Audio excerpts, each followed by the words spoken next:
Now, power spectral density, okay, is a function that shows the strength of the variations as a function of frequency. Now, we've heard of function of frequency already, okay, because power spectral density is actually the Fourier transform of what's known as a correlation function. We're not going to focus too much on the sums and the math behind derivation, but that's what it is. It's a Fourier transform.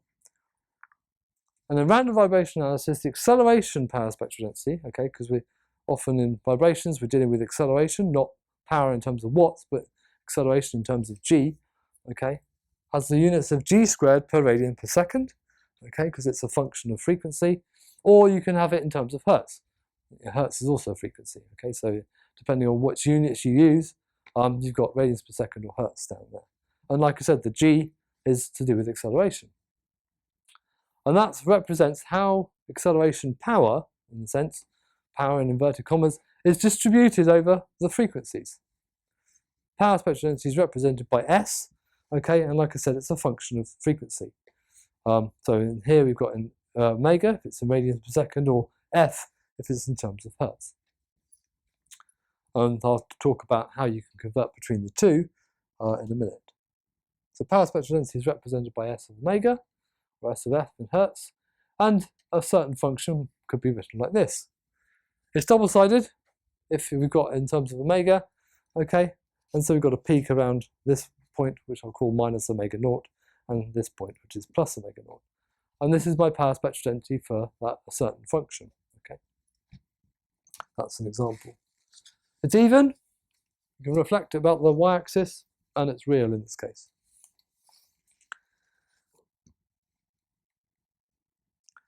Again, I won't go through the derivation, but to convert between a double-sided spectrum in terms of radians per second and a single-sided spectrum in terms of hertz, which you'll need, you multiply the double-sided one by 4 pi to get your frequency. Okay, that's just the relationship.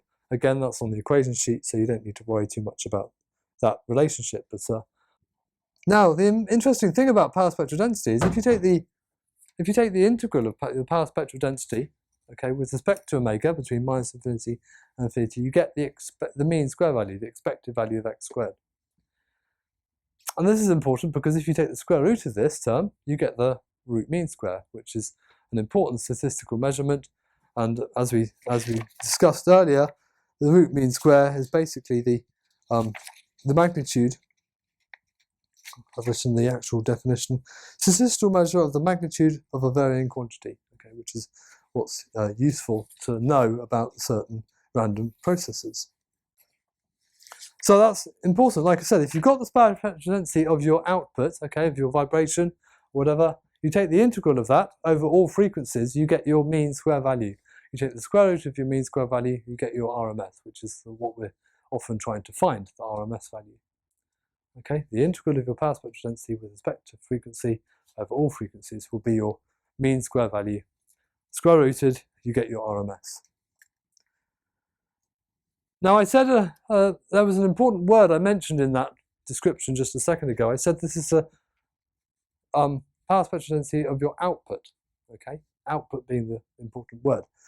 Now often processes will have an input and an output, and it's important, what you may have is your power spectral density of your input. For example, if you're looking at a suspension system, that input could be the road surface. So we know the power spectral density of a road surface could be some signal or whatever. Often it's a constant, but there'll be some power spectral density over all frequencies that will be your input. You then have to convert that to the output and then integrate it to get your mean square value. Okay. Now, how do we convert between the two? Well, we use something called the complex frequency response function, which is H.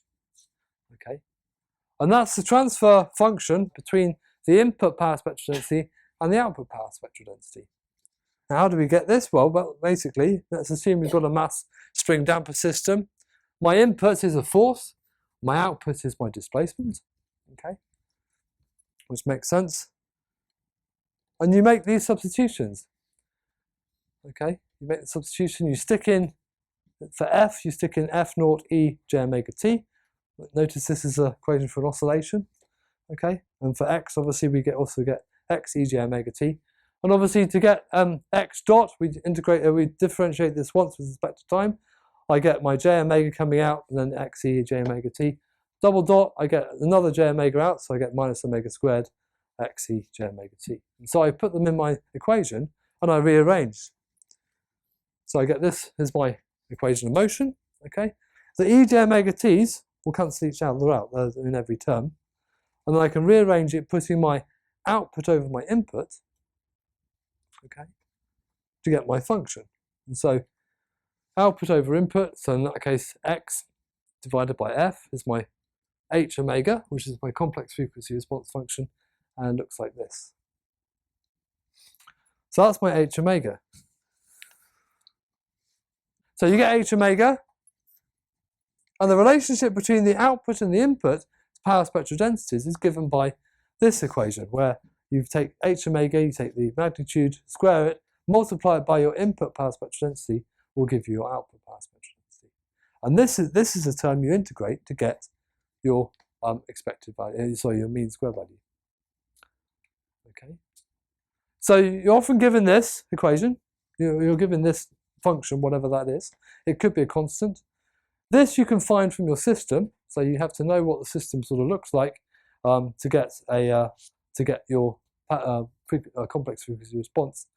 You multiply it, like I said, you take the magnitude of that squared, and that will be your output. Okay, you integrate this or this term, and you get your expected value. Now, there's a little trick that we all need to know to integrate that, because it's quite difficult, but we'll sort it out. So like I said, you take this term, magnitude squared, so that's in there, multiplied by your input power spectral density, which will be given between minus infinity and infinity, and you'll get your which is the integral of this, which is your expected value, or expected value of the square, so the mean square. Now there's a useful integral identity that's on your equation sheet, okay, and that integral looks like this. Okay, so if you've got a function that represents this form, okay, take the magnitude squared, you integrate with respect to all omega, okay, then you know that your answer is going to look something like this, pi, and then you've got b naught, which is this term, divided by a naught, which is this term, times by a2, which is this term, plus b1 squared, which is this one, okay, over a1 times by a2.